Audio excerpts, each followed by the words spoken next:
Assalamualaikum warahmatullahi wabarakatuh.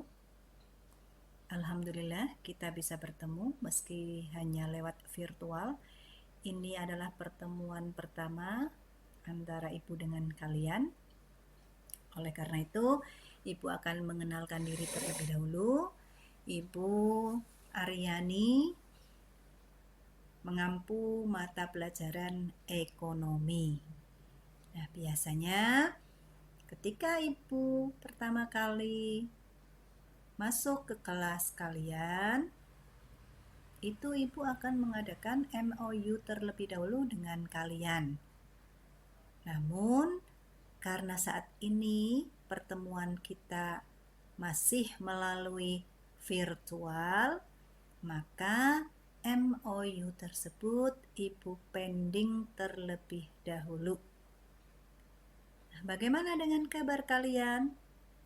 Semoga kalian selalu sehat dan tetap semangat untuk belajar. Ya. Nah, baiklah. Untuk memulai pembelajaran ekonomi hari ini, maka Ibu akan menjelaskan mengenai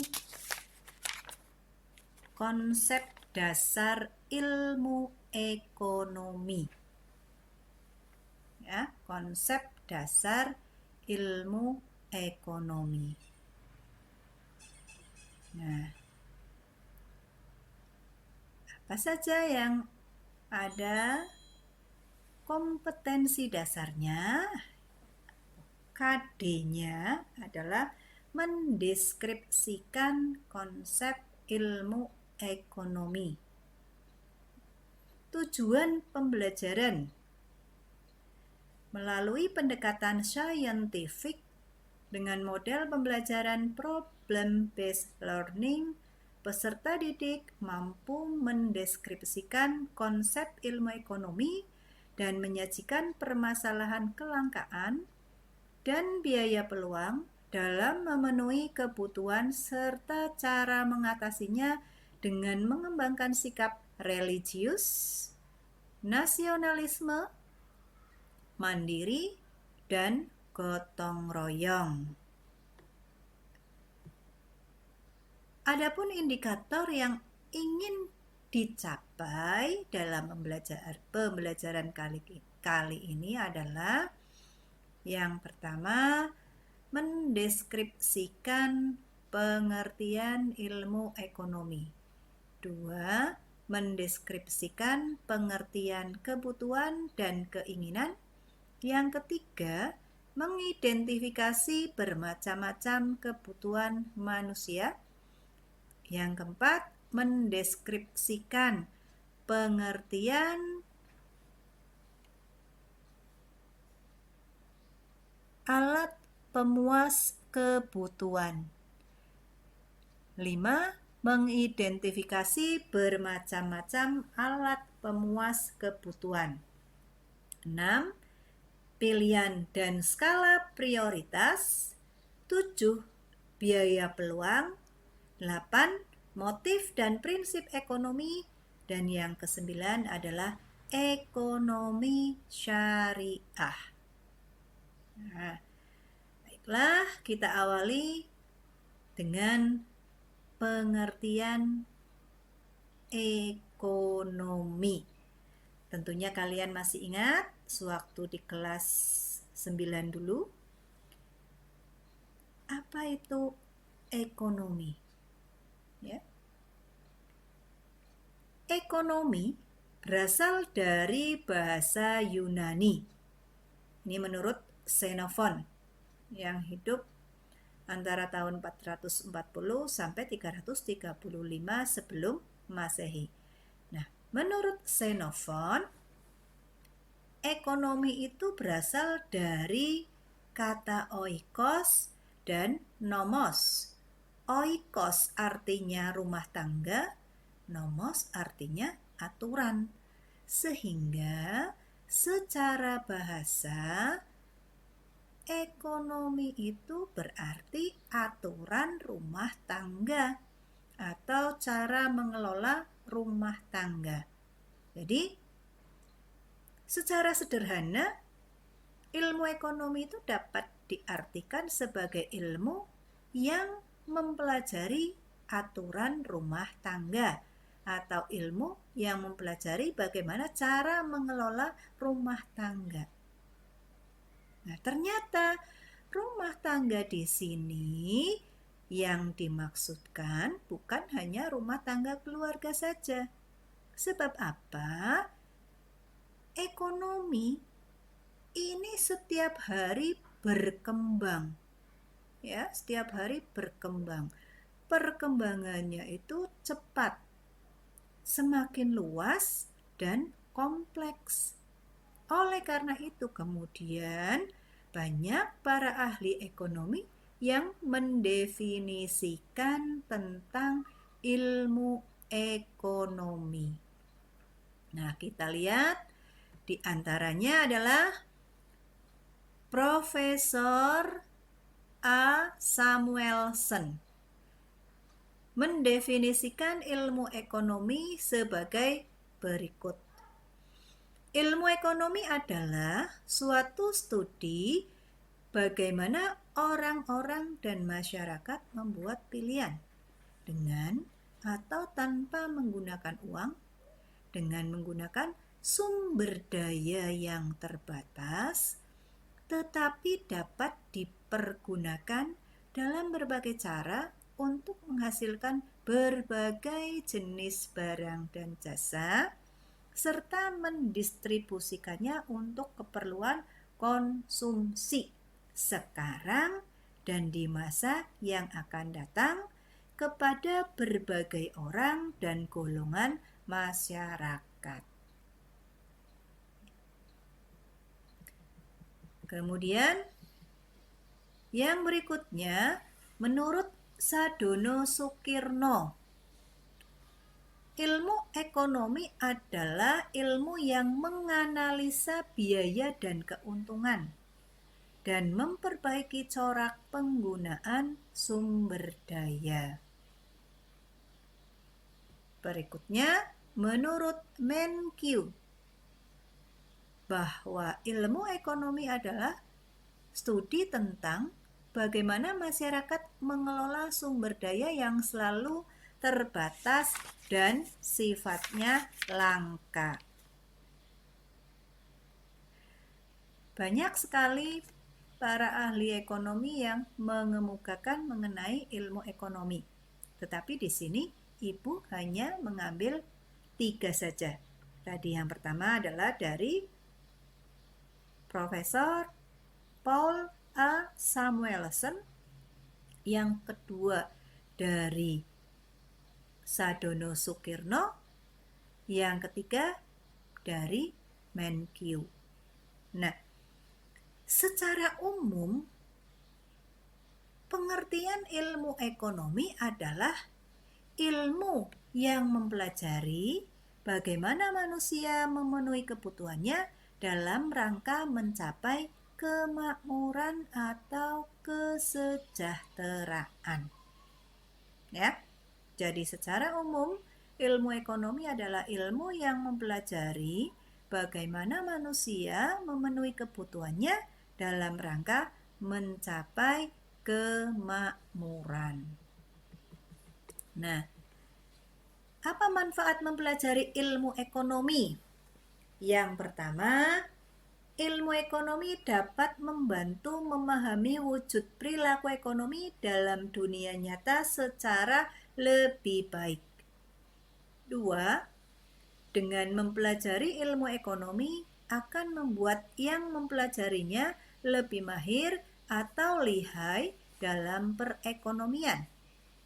Yang ketiga, dengan menguasai ilmu ekonomi akan memberikan pemahaman atas potensi dan keterbatasan kebijakan ekonomi. Ya. Nah, jadi kalau kita lihat tadi definisi ilmu ekonomi secara umum, bahwa ilmu ekonomi adalah ilmu yang mempelajari bagaimana manusia memenuhi kebutuhannya untuk mencapai kemakmuran. Nah, oleh karena manusia harus memenuhi kebutuhan, maka berarti harus ada sumber dayanya. Sumber daya ini yang nanti akan digunakan sebagai alat pemuas kebutuhan. Di dalam ekonomi, sumber daya itu dibedakan menjadi 4. Ya. Nah, ini. Jadi untuk memenuhi kebutuhannya, manusia itu memerlukan sumber-sumber daya. Dalam ekonomi, sumber daya dibedakan menjadi 4 macam. Yang pertama, alam atau SDA, sumber daya alam. 2, sumber daya manusia, SDM, atau tenaga kerja. Yang ketiga, sumber daya modal. Dan yang keempat, sumber daya keahlian atau skill atau kewirausahaan. Nah, keempat sumber daya ini, ya, 4 sumber daya ini harus dikelola sedemikian rupa agar supaya manusia terpenuhi semua kebutuhannya. Nah, kebutuhan manusia itu banyak sekali jenisnya, ya, beraneka ragam. Mungkin kalau ibu minta kalian untuk menuliskan kebutuhan yang kalian perlukan, mulai dari bangun tidur sampai menjelang tidur kembali, 1 lembar kertas itu tidak akan cukup. Ataupun katakanlah kamu bisa menulisnya, tapi ibu yakin ada kebutuhan yang tidak tertulis, tidak ikut tercatat. Ini menandakan bahwa kebutuhan manusia itu jumlahnya banyak dan beraneka ragam. Nah, meskipun kebutuhan manusia banyak dan beraneka ragam jumlahnya, namun di sini, ya, kebutuhan itu bisa dibedakan menjadi beberapa macam. Oh ya, sebelumnya ya. Apa sih yang dimaksud dengan kebutuhan? Kebutuhan itu adalah segala sesuatu yang diperlukan oleh manusia untuk memenuhi kebutuhannya, ya, yang berkaitan dengan kelangsungan hidup. Jadi segala sesuatu yang harus dipenuhi oleh manusia untuk kelangsungan hidup, itu namanya kebutuhan. Misalnya kebutuhan akan makanan, minuman, ya, pakaian. Nah, apakah kebutuhan sama dengan keinginan? Tentu berbeda. Apa itu keinginan? Kalau keinginan adalah segala sesuatu yang diperlukan manusia, tapi tidak berpengaruh terhadap kelangsungan hidup. Ya, nah, jadi ini kebutuhan. Tahu di sini, ya, bisa kalian baca bahwa kebutuhan adalah hasrat yang timbul dalam diri manusia yang jika tidak terpenuhi dapat mempengaruhi kelangsungan hidup. Sedangkan keinginan adalah hasrat yang timbul dalam diri manusia yang jika tidak terpenuhi tidak akan mempengaruhi kelangsungan hidup. Misalnya, kamu ingin beli HP. Kalau misalkan tidak terpenuhi, ya, tidak terpenuhi keinginan kalian untuk membeli HP, apakah kemudian menyebabkan kalian sakit? Atau kemudian bisa menyebabkan kalian meninggal? Kan tidak. ya. Jadi itu bedanya antara kebutuhan dengan keinginan. Kalau kebutuhan itu kaitannya dengan kelangsungan hidup, ya, mempengaruhi kelangsungan hidup. Jika keinginan tidak mempengaruhi kelangsungan hidup. Nah, kembali kepada kebutuhan tadi, bahwa kebutuhan manusia itu jumlahnya banyak dan jenisnya beraneka ragam. Namun demikian, kebutuhan bisa dibedakan menjadi 4 macam. Yang pertama, kebutuhan menurut tingkatannya atau intensitasnya. Menurut intensitas atau tingkatan, kebutuhan dibedakan menjadi 3, primer, sekunder, tersier. Kebutuhan primer itu asal kata dari prima, artinya utama. Berarti kebutuhan primer adalah kebutuhan yang harus dipenuhi. Sebab jika tidak terpenuhi bisa mengganggu kelangsungan hidup. Ya, contohnya pangan, sandang, papan. Yang kedua, kebutuhan sekunder. Sekunder ini asal katanya dari second. Second itu bukan artinya bekas ya. Second itu kan dari bahasa Inggris. First, second. Second berarti kedua. Ya. Nah, artinya apa? Kebutuhan sekunder adalah kebutuhan yang timbul setelah kebutuhan primer terpenuhi. Contoh, meja, kursi, almari, tempat tidur, ya, sepatu, tas, buku, dan lain sebagainya. Nah, kemudian muncul kebutuhan tersier. Kebutuhan tersier ini biasanya dinamakan kebutuhan akan barang mewah. Tetapi penggolongan kebutuhan tersier ini bisa berbeda di antara manusia tergantung dari 3 hal. Yang pertama, tingkat pendapatan. 2, tingkat pendidikan. 3, status sosial. Ya. Biasanya misalkan kalau didasarkan tingkat pendidikan, laptop itu bagi petani, bagi para buruh mungkin menjadi barang mewah. Tapi bagi para dosen, para guru, laptop itu menjadi kebutuhan sekunder. Mobil misalnya, bagi golongan yang berpenghasilan menengah ke bawah, mobil itu merupakan barang mewah. Tapi bagi mereka yang berpenghasilan tinggi, ya, mobil-mobil yang biasa kita lihat itu, Avanza, Kijang, dan lain sebagainya, itu bukan barang mewah.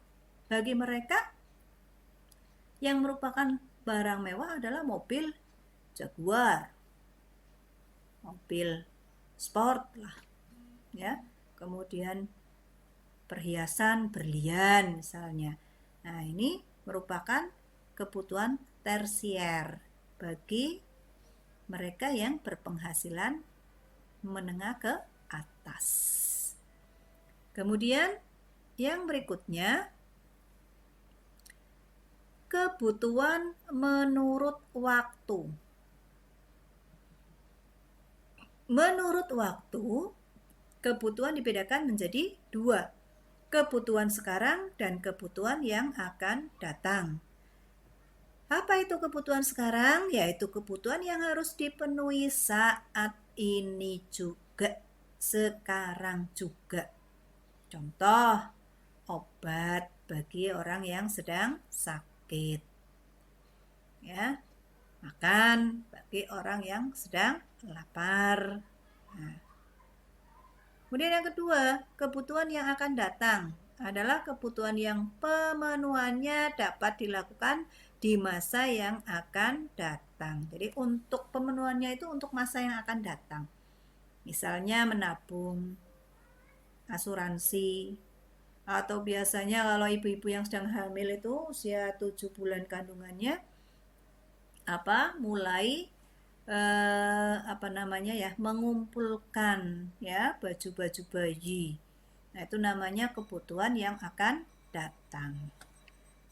Berikutnya, kebutuhan menurut sifatnya. Dibedakan menjadi dua, jasmani dan rohani. Kebutuhan jasmani adalah kebutuhan yang berhubungan dengan jasmani, fisik, raga kita. Makan, minum, olahraga, ya. Itu jenis kebutuhan jasmani.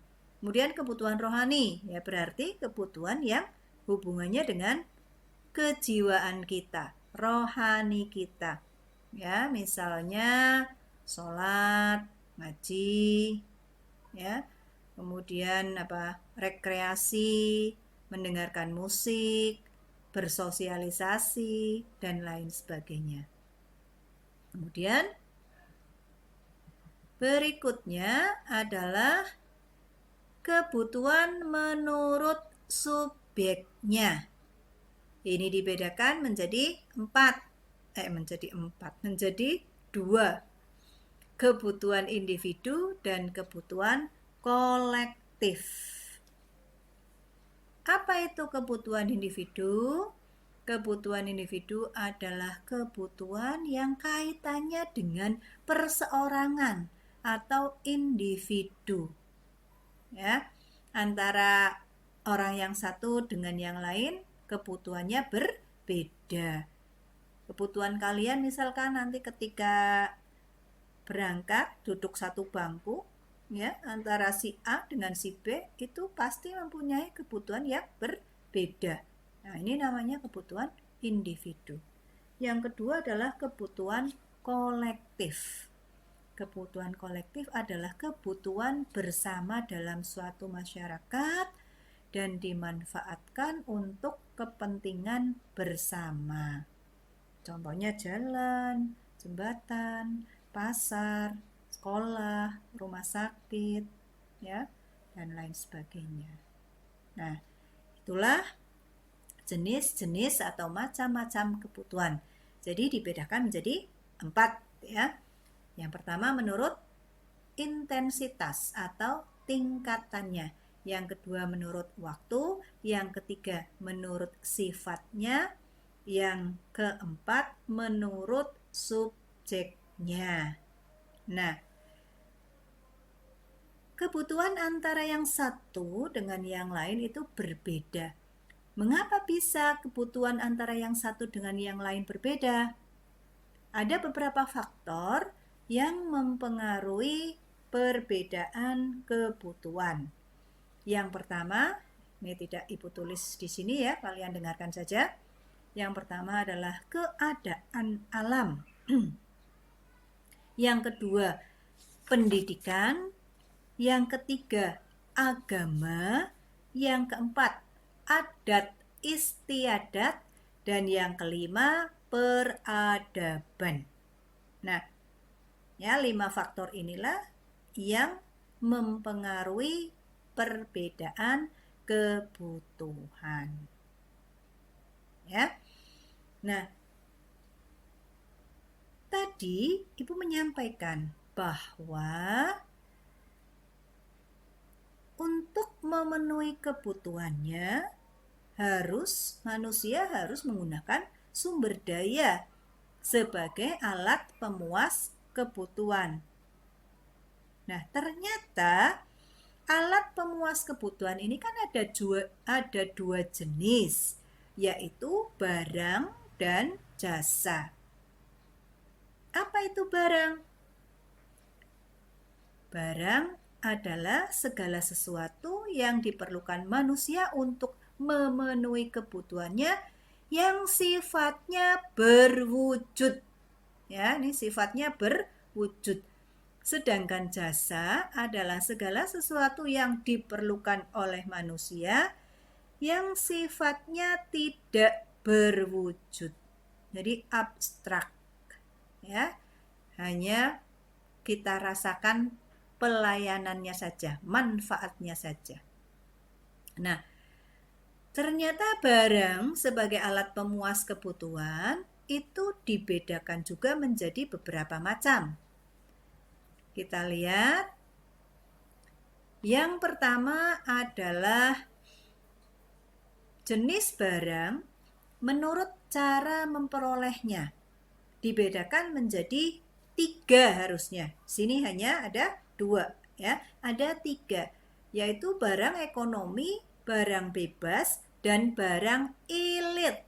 Ya, barang elit. Apa itu barang ekonomi? Barang ekonomi adalah barang pemuas kebutuhan yang untuk memperolehnya harus mengeluarkan pengorbanan. Nah, pengorbanan yang dikeluarkan ini biasanya berupa uang. Hampir semua kebutuhan yang kita perlukan ya, itu merupakan barang ekonomi. Sebab apa?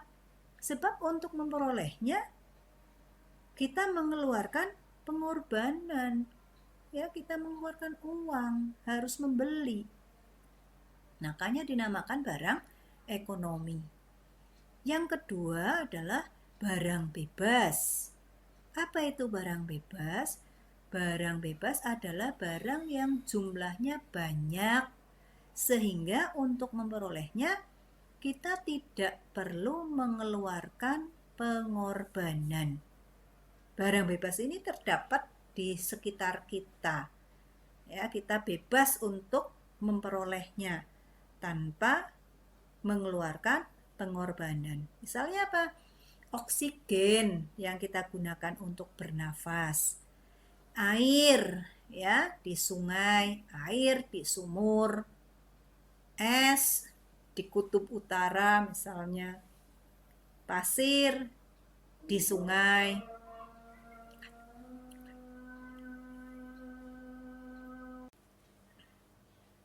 Nah, tadi Ibu sudah menjelaskan bahwa ilmu ekonomi adalah ilmu yang mempelajari bagaimana manusia memenuhi kebutuhannya untuk mencapai kemakmuran. Nah, ternyata antara kebutuhan manusia dengan alat pemuasnya itu ada ketidakseimbangan. Ya, dari kebutuhan manusia banyak dan jenisnya beraneka ragam, sedangkan jumlah alat pemuas kebutuhan terbatas. Hal inilah yang kemudian menyebabkan timbulnya masalah ekonomi. Jadi, masalah ekonomi itu timbul disebabkan adanya ketidakseimbangan antara kebutuhan manusia dengan alat pemuas kebutuhannya. Ya. Nah, berarti di dalam ekonomi, karena antara kebutuhan manusia dengan alat pemuas kebutuhannya tidak seimbang, maka terjadi yang namanya kelangkaan. Ya, kita lihat. Nah, apa itu kelangkaan atau scarcity?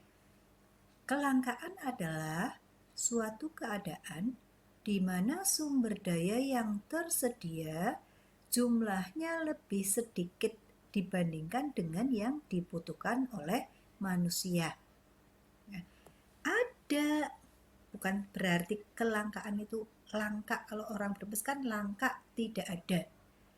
Langka ini berarti jumlahnya sedikit dibandingkan dengan yang dibutuhkan. Nah,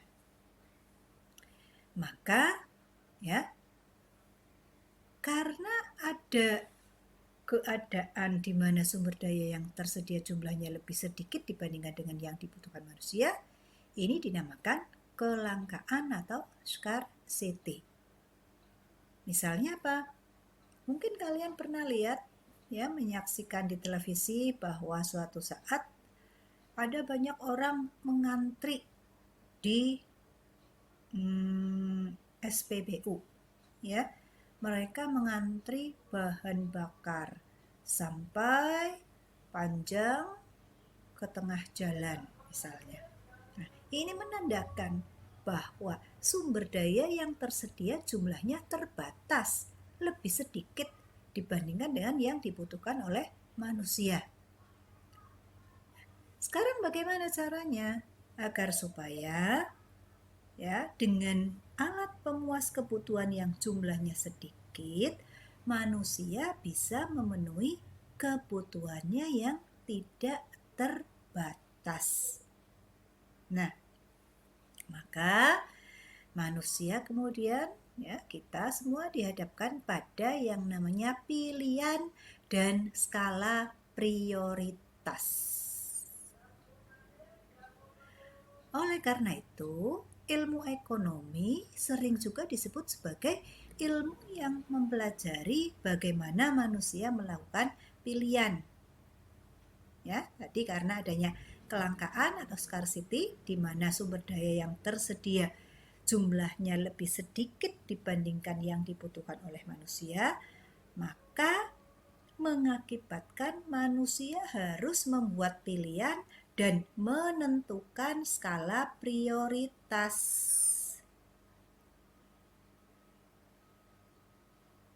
Apa yang harus dilakukan oleh manusia?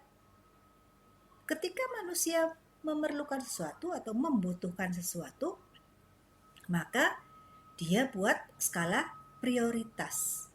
Apakah kebutuhan itu penting? Sangat penting? Paling penting? Kurang penting? Atau bahkan tidak penting? Nah, sehingga nanti manusia bisa memenuhi atau terpenuhi kebutuhannya. Ya. Jadi harus membuat pilihan mana yang harus didahulukan, seperti kalian juga misalnya. Sebagai pelajar, apakah belajar dengan bermain HP, ya? Mau pilih yang mana? Tentukan skala prioritasnya. HP penting, sangat penting, paling penting, kurang penting, atau tidak penting? Tidak penting ya tidak perlu buka HP. Ya, penting, sangat penting. Karena saat ini untuk pembelajaran daring. Nah, jadi dengan membuat pilihan dan menentukan skala prioritas, maka nanti kebutuhan manusia bisa terpenuhi. Ya. Nah, kemudian kaitannya dengan membuat pilihan dan skala prioritas, ya. Karena tadi jumlah alat pemuas kebutuhan terbatas, sedangkan kebutuhan manusia tidak terbatas, maka manusia harus membuat pilihan dan menentukan skala prioritas.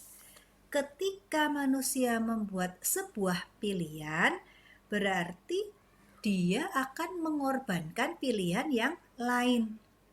Yang namanya pilihan itu kan berarti bisa jadi 2 atau 3, ya. Jadi bisa jadi 2 atau lebih dari 2. Kalau 1 itu bukan pilihan namanya, ya. Ya harus dipilih kalau cuma 1. Lah, karena manusia harus melakukan pilihan, maka berarti ada barang atau jasa yang harus dikorbankan karena tidak dipilih. Nah, barang atau jasa yang dikorbankan itu dinamakan opportunity cost atau biaya peluang. Jadi, biaya peluang atau opportunity cost adalah biaya atau kesempatan yang hilang karena seseorang telah memilih alternatif lain. Misalnya, selepas kuliah, setelah lulus kuliah, Azam ditawari bekerja di sebuah perusahaan dengan gaji 7 juta. Tetapi dia juga ditawari oleh ayahnya untuk berwirausaha dengan penghasilan per bulannya 5 juta. Nah, jika Azam memilih berwirausaha, maka opportunity cost Azam yang hilang sebesar 7 juta. Ya kan? Karena Azam memilih berwirausaha yang penghasilannya 5 juta per bulan. Berarti Azam melepaskan kesempatan untuk menjadi karyawan di sebuah perusahaan dengan gaji 7 juta per bulan. Ya. Inilah biaya peluang Azam. Inilah kesempatan yang hilang dari Azam untuk mendapatkan gaji sebesar 7 juta di sebuah perusahaan. Gitu ya. Nah, demikian pembelajaran kali ini. Jika kalian masih belum paham, maka bisa diadakan atau dilanjutkan dengan tanya jawab melalui WA grup yang sudah Ibu buat, dan selanjutnya soal akan Ibu